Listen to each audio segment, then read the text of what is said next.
28% of Americans have savings under $1,000. Today, I'm going to share with you several of the easy saving tips that I use to save money in my household. I hope you'll stick around.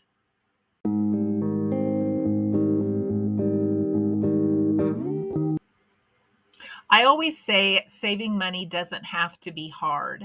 And the ways that I use, I don't find to be hard at all. And that's why I want to share them with you. I also call this channel Pennies to Dollars because I had a mentor tell me once that if you save your pennies, the dollars will take care of themselves. If you don't know me, I'm Bonita. I'm from rural Kansas. I am a country girl and I love sharing ways to save money. So I hope you enjoy this video. So the top tip I want to share with you today is to keep your money in a savings account. A lot of people live paycheck to paycheck, but that doesn't mean that you can't have your paycheck automatically deposited into your savings account and then have a checking account and have those linked so you can use your bank's website online to transfer money over as you need to pay a bill, and then pay that bill as close to the due date as you can so you can be drawing money. 17% of Americans still don't draw any interest on their money, and 11% don't even know how much interest they are drawing. So this is a way to add some passive income to your budget, even if you're living paycheck to paycheck.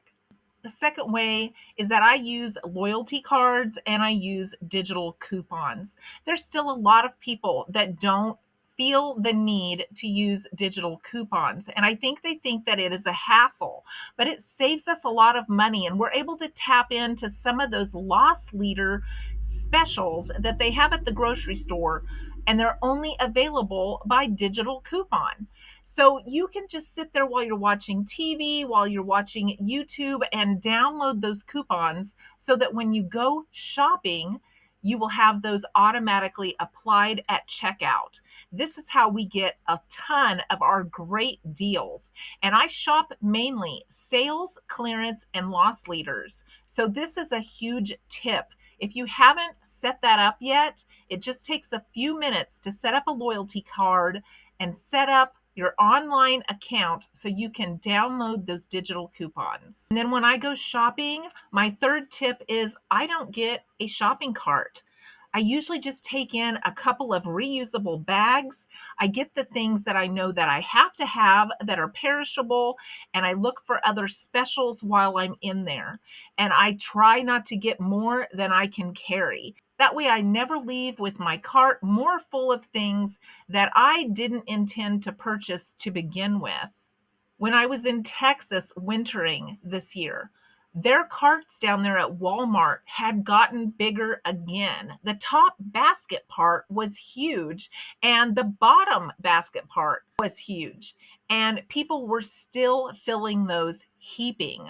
So they will trick us by increasing the sizes of their carts. Taking in a bag keeps you from buying more than you intended to buy. And that tip has saved me a bunch of money. Learn to love being at home. I remember days when I would be like, let's go somewhere. Let's go to the mall. Let's go walk around. Let's go to the city. I don't do that anymore because I have transformed my home into a place that I love to be. So if you have those feelings of let's go somewhere, let's do something, really analyze, why do you want to leave your home? What is it about your home that makes you want to go find excitement somewhere else? Is there a way that you can transfer your home or the rooms that you're in to be rooms that you love? Is there a way to have things there for yourself to do that you love that will be less enticing for you to get in that car and go find excitement somewhere else? I use my pantry and random ingredients to cook with rather than adding to my shopping list or adding to the things that I purchase. There are days that we all feel lazy and we don't feel like cooking. I like to keep some extra boiled eggs in the refrigerator for those days, especially in the summer. I can make egg salad, tuna salad, I could make chicken salad, I could make a chef salad.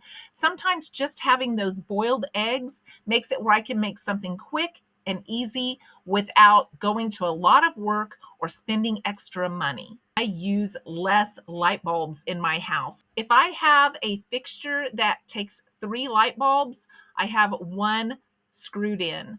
If I have 60-watt bulbs, I find ones that fit that are like 4 watt or 40 watt. And I do that all over the house, and that has saved us a bunch of money, as well as going to the LED lights. There was a long time that I had extra light bulbs, and I thought, why spend the money on LED lights? But I started getting them at Dollar Tree and slowly changing them out and also unscrewing bulbs in my fixtures, and it made a huge difference in my electric bill. Simplify your makeup. On a day-to-day basis, I wear eyeliner and cover powder, and my cover powder comes from the Dollar Tree. And then sometimes I'll put on some lipstick. That is all that I wear. I'm 58 years old. Now, do I have eyeshadows and things like that for fancy occasions like weddings? Yes, I do.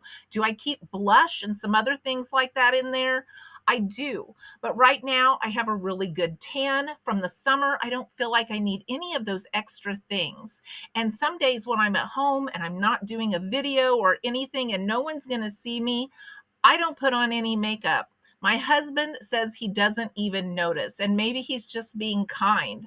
But why use those extra expensive products if it's not necessary? There are so many things that I see right now that people are selling. A lot of this under eye treatment to take out the bags and the dark circles and all of these things. But just having a good soap and water on your face does wonders for me. That's all my mother ever used. And she always looked young enough that when she asked for a senior discount, they carded her. So sometimes those special expensive ingredients just really are not worth their money and all the hours it would take you working to purchase that item.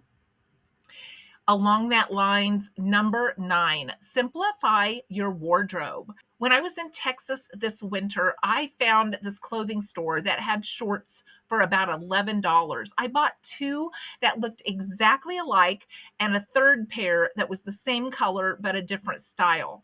And I have just rotated those all summer long so far. They fit wonderful, they're comfortable, and I don't need to add a bunch of different things to my wardrobe. No one notices what I wear.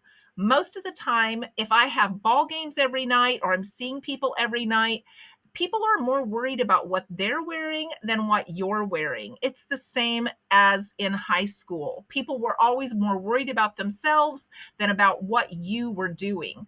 So if you just keep your wardrobe simple, it can save you a lot of money. And if you have things hanging in there or different shoes in there that you never wear, maybe try them on and wear them for a day and discover why or why not you're never wearing them. Can you get your full potential of use out of that item?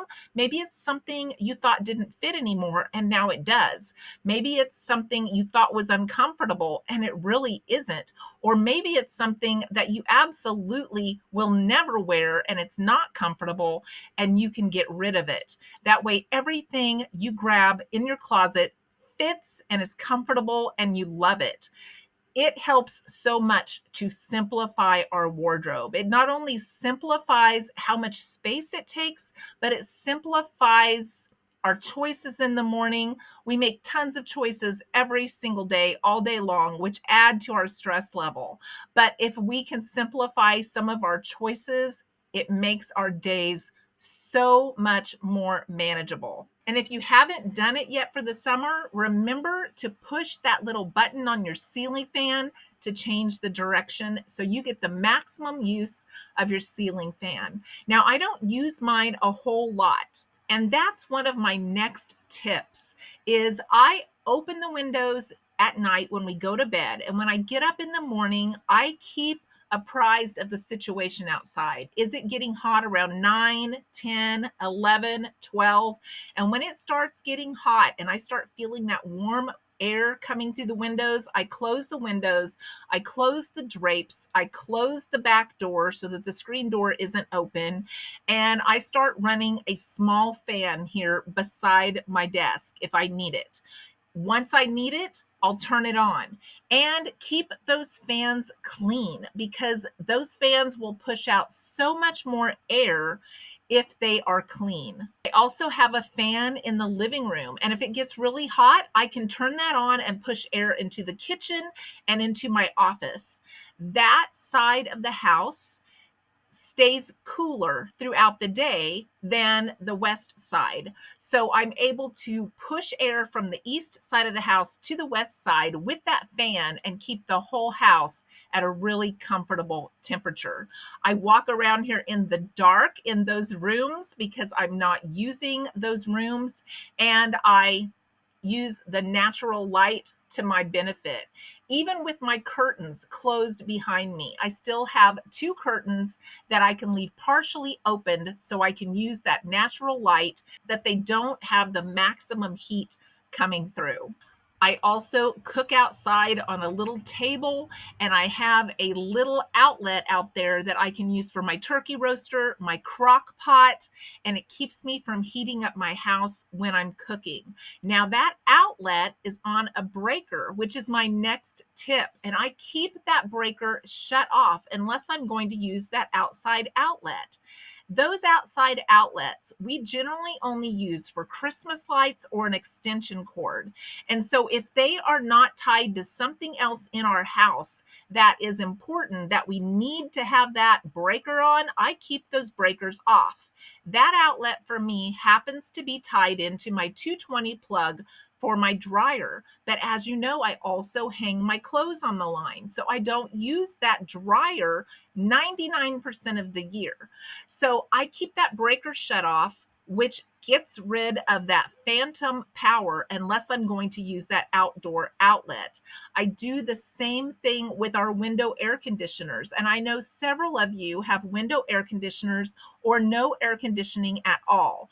I keep those window AC units unplugged from the wall unless we are going to use them at night to sleep, or if we're going to use them late in the evening when it finally gets hot in my house where I feel like it's uncomfortable. And same with our electric hot water heater. We run it about 30 to 45 minutes every 2 days. And other than that, we keep the breaker off and we wash all of our clothes in cold water. Those little breaker tips save a bunch of money. And I learned this from my frugal dad who grew up without electricity. But when we went on vacation, he shut off every breaker in the house that didn't have to do with deep freeze or the refrigerator so that we wouldn't be paying money on that phantom electricity while we were on vacation.